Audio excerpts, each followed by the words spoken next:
The phone rang on the massive oak desk, amidst perfectly aligned folders and leather document holders. In the spacious office, lit by cold light, Arthur Melnikov looked up from his laptop screen. He didn't even immediately realize who was calling. The name, Elena, the cleaner, seemed insignificant to him, secondary. He knew her only by indirect signs. The smell of cleanliness after the workday, her quiet presence in the mornings, the documents neatly stacked on the edge of his desk. But today he was irritated. A meeting had fallen through that morning. A partner had backed out of a major contract. And on top of it all, this cleaner was late again. He mechanically pressed the answer button, deciding to get it over with. "Hello," he said gruffly, expecting to hear a timid female voice. But instead, there was the sound of a child's breathing, light and uncertain. Hello," a thin voice sounded. "Who is this?" Arthur frowned. "Where is your mother? Why didn't she come to work?" "Mom." The girl hesitated, and in the pause, a clattering sound was heard, as if someone had knocked over a mug. "Mom can't talk right now. She's in the hospital." The words fell like stones. Arthur leaned back in his chair. "In the hospital?" he repeated, not believing what he'd heard. "What happened?" "She fell while cleaning at your place." The voice trembled. "But she told me not to tell anyone. She's afraid you'll fire her." The room became too quiet. The hum of the city outside the windows disappeared. Only the words remained, making his heart clench. He wanted to say something but couldn't. A soft sniffle came through the receiver, then a quiet sigh. "I'm sorry," the girl spoke, a little braver now. "Mom says you're a good man, that you always pay on time, and that it's worth trying hard for people like you, even when it's difficult. She went to work this morning, even though she had a fever." Arthur closed his eyes.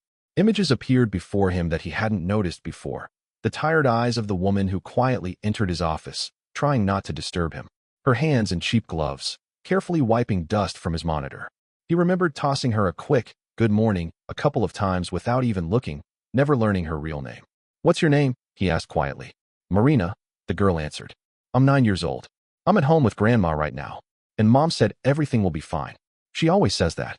But last night she was crying. She thought I was asleep." Arthur felt a lump form in his throat. This conversation seemed to be tearing through his usual armor of coldness. He could fire 100 employees without a hint of doubt, shut down a company if the numbers didn't add up. But now, every word from the child struck right at his heart. "Marina," he said after a pause, "you are very brave. Tell your mom she doesn't need to worry about anything. Let her rest. I will take care of everything." "Really?" the girl sniffled. She was so worried. "Really," he said firmly. "And Marina, thank you for answering the phone." When the call ended, Arthur sat for a long time, staring into emptiness. The world where he was used to measuring everything in money and time suddenly felt fragile. He felt ashamed of himself, for his irritation, his coldness, his indifference. He remembered his mother once telling him, "Real strength isn't in wealth, but in the ability to be human." He hadn't understood those words then. Now he did. He slowly stood up and walked to the window. Cars were rushing by outside. People were hurrying about their business. But somewhere in a hospital lay a woman who had lost consciousness while wiping his desk. And somewhere at home sat a little girl who still believed her mother worked for a kind man. Arthur ran a hand over his face, gripping the phone. The decision came on its own. He opened the internal corporate chat, found the secretary's contact, and wrote briefly, "Find out which hospital Elena is in. I'm going there personally today." Those few words seemed to lift an invisible weight from him. For the first time in a long time, he felt not power, but responsibility. The rain had been drizzling since morning, quietly rustling against the hospital windows. The corridor smelled of antiseptic and medicine. The air was heavy, as if saturated with others' pain. Arthur stood at the door to the room, hesitating to enter.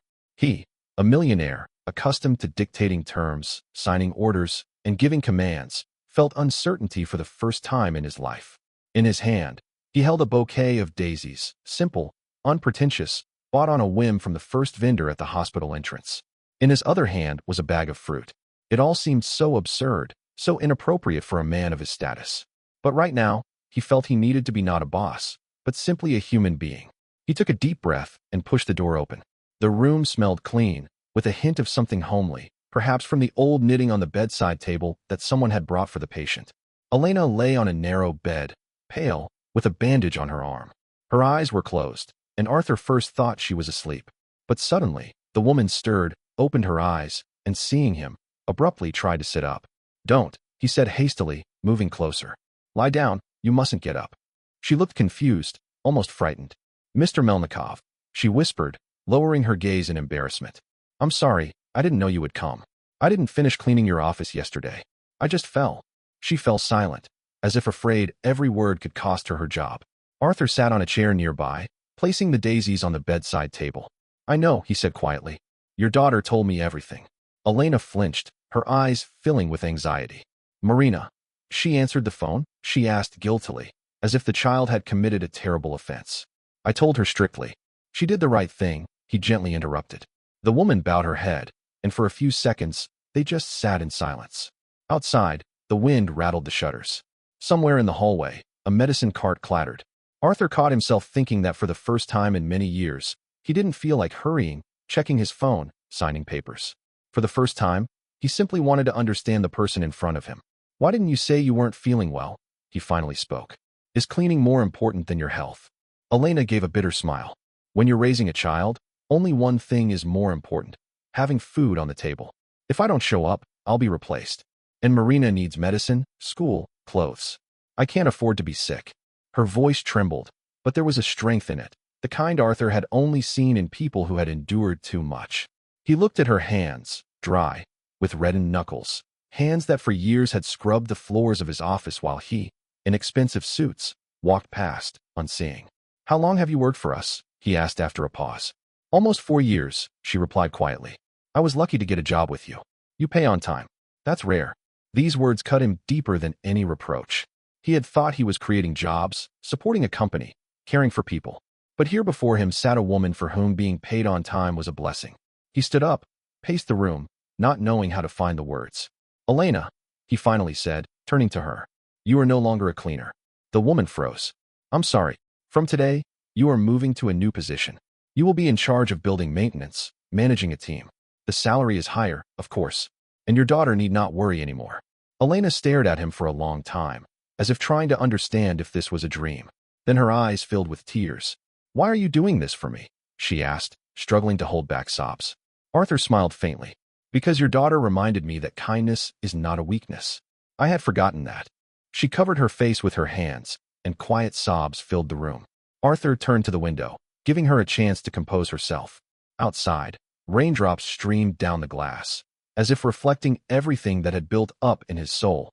Fatigue, guilt, but also relief. He understood this wasn't just a gesture. The next morning, the sun broke through the gray clouds for the first time in a long while, painting the city a soft gold. Arthur sat in his office, the very one where just the day before he had intended to fire Elena. A small bouquet of daisies, just like the one he'd brought to the hospital, now stood on his desk. They smelled of something simple, genuine, and that scent filled the space with a strange sense of peace. The phone rang. He looked at the screen, an unknown number. He answered. Hello, Uncle Arthur. A thin, familiar voice came through. He couldn't help but smile. Marina, nice to hear from you. How is your mother? Much better, the girl replied joyfully. They're discharging her today. She said you performed a miracle. She cried, but she said they were happy tears now. Arthur listened, feeling warmth spread inside him. The little voice on the other end of the line sounded sincere, without a hint of flattery. Thank you, Uncle Arthur, Marina added quietly. Mom smiles now. And I wanted to say that you're not mean. She was wrong. You are kind. The words caught him off guard. For years, he had lived surrounded by sycophants, subordinates, partners who said the right things for gain. But for the first time, someone had said this to him simply, from the heart. Not for a contract, not for profit, just because they believed it. Thank you, Marina, he replied softly. And you helped me more than you think. The girl was surprised. But I didn't do anything. You told the truth, he said quietly. And few people know how to do that. When the call ended, Arthur sat in silence for a long time. Outside the window, the city buzzed. Notifications, meetings, reports, and negotiations blinked on his desk. But all of it suddenly lost its former importance. He opened his planner and wrote a short note on the first page. Always listen to those you usually don't hear. A few hours later, Elena was brought back to the office, not as a cleaner, but as the new facilities manager. Colleagues whispered in surprise. Some smiled, others didn't understand what had happened. Arthur met her personally at the entrance. Welcome back, Elena, he said. She just stood there in her modest coat, still confused, but now there was a light in her eyes. The kind seen only in those who feel for the first time that their life has changed for the better. When she went to her new office, Arthur walked to the window. Outside, a woman passed by, holding her daughter's hand. The girl was laughing brightly, tossing a blue balloon into the air. And in that laughter was everything he had been missing so much: sincerity, lightness, life. He took a deep breath and realized that sometimes, just one phone call can change not only someone else's fate, but also your own heart.